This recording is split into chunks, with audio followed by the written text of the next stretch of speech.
Hi Libra, welcome to a video on Jupiter in Cancer, a transit that's happening from December 2nd, 2019 until December 18th of 2020. I'm Raina, and Jupiter is that big old planet of luck and expansion, and where it transits or travels through your chart can indicate where you see the most growth in the upcoming year, because Jupiter has about a 12 or 13 month transit time. And so we could say like about a year. And since I just gave you those dates, you can see that it was just over a year, or it is going to be just over a year. So currently, Jupiter has been going through your third house.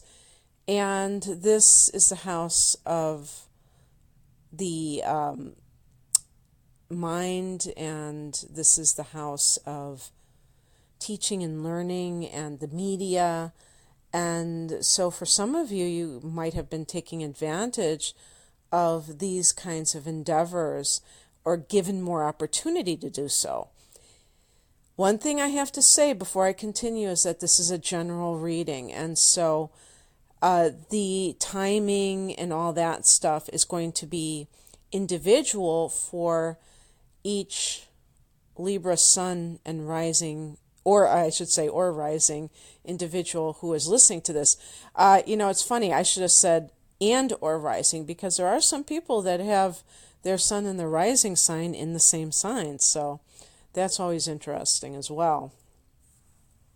And so this is something where when Jupiter goes into your fourth house, it really lights up this area that is connected with your domestic scene. So we're talking about the house you live in. Jupiter can maybe create conditions where you are moving into a larger residence, or perhaps a residence, if it's not the house itself, maybe you have more land, maybe you have more space between you and other neighbors. Jupiter is the ruler of Sagittarius, and Sagittarius loves freedom. So that means that people who have this transit in the fourth house may feel like their house itself provides more freedom, or the land itself. In other words, when you have a lot of space between you and your neighbors, you can maybe crank up your music a little bit more without worrying about disturbing them. You can have, you can sunbathe naked or something, if that's something that's appealing to you. You can do more. You don't have to feel like you're beholden to anyone, in other words. And so for some people, that might be what happens to you in 2020, where you attract a property that provides you enough freedom so that you're not feeling kind of like claustrophobic. And that is also another reason why space is so desired when people are looking for bigger dwellings or more actual acres, if you will. The other thing, too, is that this can affect you when it comes to your household. So Jupiter can increase your household. That can mean if it's not an actual child that you're bringing in, whether it's through birth or adoption, that it is some relative, perhaps. Or if you are somebody who has been contemplating being a foster parent, that could be what is happening, where you're allowing your space. You're feeling very generous with your domestic space. So you're providing it for other people.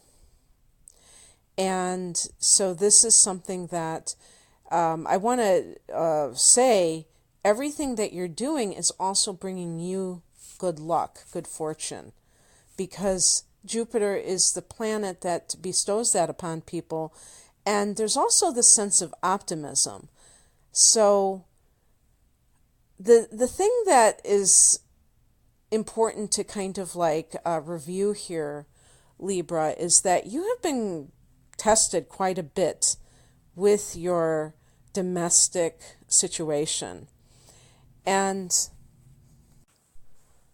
one big example of this is the fact that Pluto has been in the sign of Capricorn for almost 12 years now as I record this, since 2008. So I want you to think back to 2008, and because of the variations of what degree your fourth house begins, you can think back maybe 10 years ago or something. So maybe we're talking about 2010 or even after that.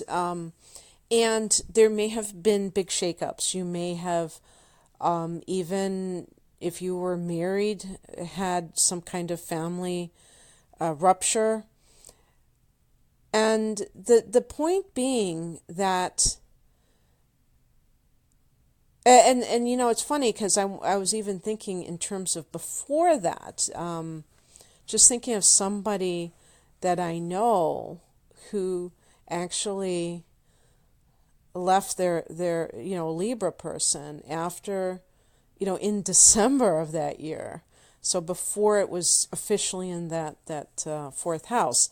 So the rumblings of Pluto in the fourth. But this is the deal.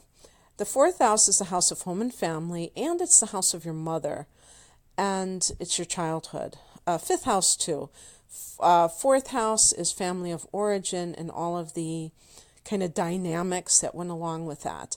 Pluto in the fourth house can dredge up those issues and kind of, shove them in your face so you're forced to deal with them. Okay? And how that happens, that's a whole other story because it might happen differently for different people. But the point being that this may have been something where the past has come back to haunt you in some way for it to be healed. But in the interim, it has created a lot of angst within you, and you're a Libra person. You're supposed to be the belle of the ball. You're supposed to be the one who is having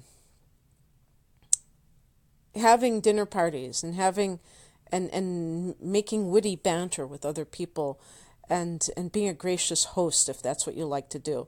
And the social life, the causes that matter to you, the things that you're very proactive.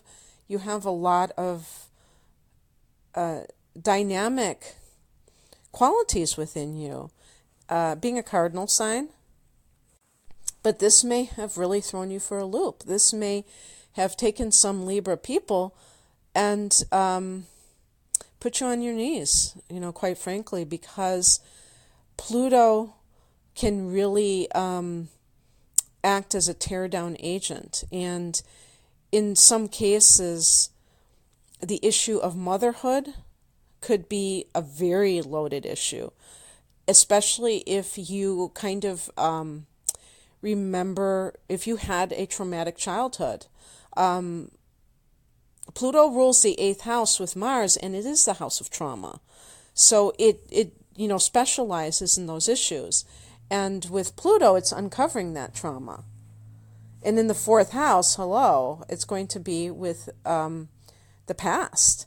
And the past can be very haunting. If you have the moon in Scorpio, or personal planets in Scorpio, that's something that you could easily have because you're adjacent to Scorpio. But also, especially with the moon, because that's going to be your emotional nature, and you have it in Scorpio. You have any of the water signs, Scorpio, Cancer, Pisces. This can be particularly triggering for you. Well, I don't know. I mean, maybe it makes it easier for somebody who's already has that water element in their emotional placement, because maybe it's easier for you to navigate those things, and maybe you think of those things more often. Maybe it's the most difficult for somebody who has air moon signs, Gemini, Libra, Aquarius, because perhaps you're so content to living, I don't want to say living on the surface of life, but kind of dealing with life in a very rational way. Or if you have an earth moon sign, perhaps this can create the most disturbance. I don't know. But in any case, whoever you are and whatever you have as your astrological makeup, one example could be if you're of childbearing age, if you're a female of childbearing age, and you do give birth, you can look at your child and it can trigger, repressed memories of being a child, and hazy memories of things that may have happened that were traumatic that you blotted out, or when you were young. And, this has been something that I have read about with people who have experienced trauma, that through their children, it triggered that.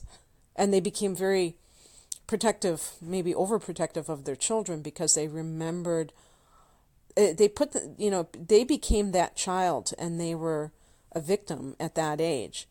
And so it kind of brought it to the surface. So things are coming to the surface that are from your childhood. Pluto will be in Capricorn for 3 more years. But depending on your particular chart, that's not necessarily going to be when it leaves your 4th house. It all depends. Could already be gone for all we know. So the other thing is,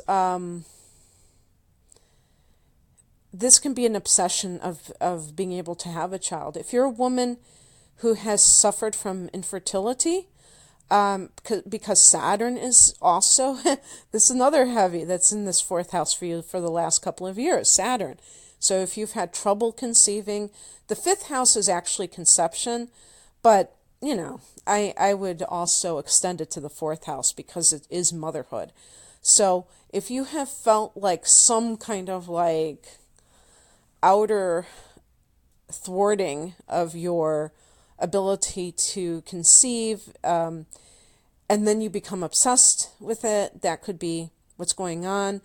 I was mentioning in another video that, that phenomenon of women who adopt and then all of a sudden magically they can have their own biological children. What is going on? How can you explain that from a scientific or biological point of view? And I'm sure that there might be, the woman released certain hormones and blah blah blah. Okay, whatever.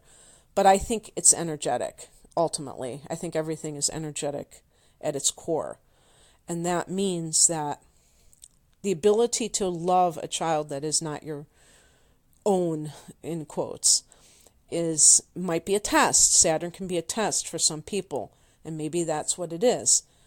And if they are stubbornly refusing to consider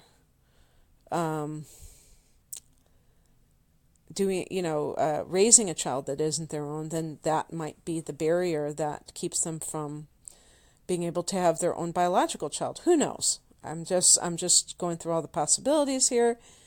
But there's the point is that you've had a heavy 4th house stint here, and Jupiter is a breath of fresh air. And you've also had the South Node transiting in here. So the North Node has been your 10th in Cancer, and the nodes change signs in May. So we still, as I am recording this, we have about 6 months left of this what do you call it? Axis of the nodes, and the eclipses as well happening in the signs of Cancer and in Capricorn. And so this is where the change is occurring in your 4th and 10th houses. And, you've already experienced this since last year, Libra. So It's not like you needed more triggers to the fourth house, but there you go. So the South Node in the fourth house has been this issue of not using the area of the domestic life as kind of an excuse not to go out and share your talents with the public, because it could be like hiding out. And some Libra people, Libra is a masculine sign, so even if you're a female Libra who also happens to be a mother, you will tend to be rather than a homemaker, you will tend to also have a career. This is kind of a broad brush thing. I'm sure there are stay-at-home Libra mothers all over the place, but in general, that energy wishes to kind of be more than just like with its own little circle and wants to expand out to the masses. And yet, if you have had some other setbacks and stuff, or let's say you did have children and you stayed home with them for a few years, and now you're afraid of going out and kind of showing the world what you have because you've kind of lost your chops, or you think you have. You probably haven't, but you think you have. You've kind of lost your gumption a little bit. Well, you can get it back, and you have to. When the North Node is transing a certain house, this is your destiny calling you. And the South Node is kind of like your comfort zone, and you have to get out of your comfort zone in order to grow. So there are going to be a couple of conjunctions with Pluto, with Jupiter and Pluto. And this is going to be very interesting because they're going to give you a sense of, I think, your own personal power, but especially how it relates to positivity. The fourth house, these conjunctions may have something to do with your ability to, like, I would say, on the philosophical level, to take your past and really own it as a gift. You know how some people use their childhood as an excuse for why this or that hasn't happened in adulthood? While it may be 100% true that this is exactly what has happened to them, it doesn't serve them to look at life that way, because they are only creating excuses, and excuses really don't have any value. It's just a way for the person to try to deflect personal responsibility, when you think about it. So when you can look at your past and not be owned by it and not use it as the dumping ground for all of the reasons why you can't achieve anything, or blaming the mother, again, there are plenty of people raised by narcissistic mothers and fathers who they have every right to be upset about it. But the problem is that when we are on the spiritual path, we have to see things as happening for a reason. If we think that things are just random, then everything is chaos. There has to be like some divine reason. It doesn't absolve that person from what they did. This is the important piece in that, is that that person is still responsible for their actions. But we are likewise, and we are not helpless children anymore. We can be empowered by our legacy. By the legacy of our childhood. We don't have to fear it anymore and think that it has destroyed us forever. Or I can say in your particular case, you don't have to. I said us, like I have this placement and I don't, or this transit.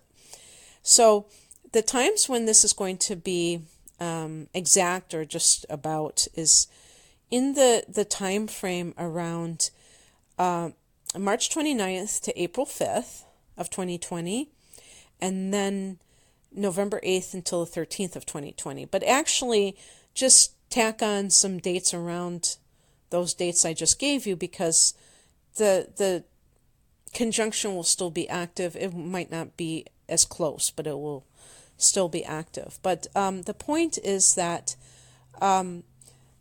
you may feel a new sense of being able to get over certain things, like that you've triumphed over them and that you've actually gained from them. You know, with Jupiter, there has to be some kind of a gift. And even if it's something that's more like wisdom that you've acquired, that's fine. By the way, speaking of acquiring things, Jupiter might give you some kind of money or something so that you can buy a property if you've been having trouble affording a home. Maybe you get some kind of blessing from your mother, or I guess your mother-in-law, perhaps, if you want to extend it that way. I wonder what house the mother-in-law is, represents. I'm sure it's somewhere. It might be the 6th house, but I'm not sure. So, in any case, I hope that this has been helpful for you, or you've enjoyed it. If you would like to explore 2020 with you, using your specific exact chart based on the time of your birth, the natal chart, I have that type of reading available. I've also got a new combo reading where I do full-length natal chart interpretations along with a full-length tarot reading using the houses of the zodiac as well. So my website is rainamoonastrology.com, and I have a link to my online store below. I'd love for you to check it out. Have a great transit with Jupiter and Capricorn. I think this is going to be great for all of us because Capricorn is an earth sign. I've been reading some astrologers talk about how, Jupiter in Capricorn is in its fall. It's in the opposite of the exaltation in Cancer. And so, in other words, the qualities of what Cancer represents, of what Capricorn represents, are at odds with the planet Jupiter. And that's, what the fall is going to represent that. So in other words, Capricorn is ruled by Saturn, and it's all about economy, while Jupiter is about excess. And it's about, it doesn't like waste, and Jupiter doesn't care about that. And so it's kind of like, I likened it to Felix and Oscar, the odd couple. Okay. Now, that may be true in terms of what the energies represent, but I think that this is a prime example why whoever interprets something, be it an astrologer, a therapist, they're bringing their own consciousness to it. So if a person tends to look at life very black and white, and they say this is good and this is bad, they're going to see, especially since they've already established that Jupiter is in its fall in Capricorn, because somebody decided that. If we look at Jupiter as being a planet of blessings, and even if it can, sometimes create excess, and we look at Capricorn as this sign that is so ambitious and practical, organized, disciplined, that enhances the Jupiter energy. I don't think that it constricts it. I think that it actually makes it more efficient. So it's all in the way that you interpret something, whether or not you see it one way or the other. So I just wanted to put that out there as well. Okay, Libra. Take care. Bye.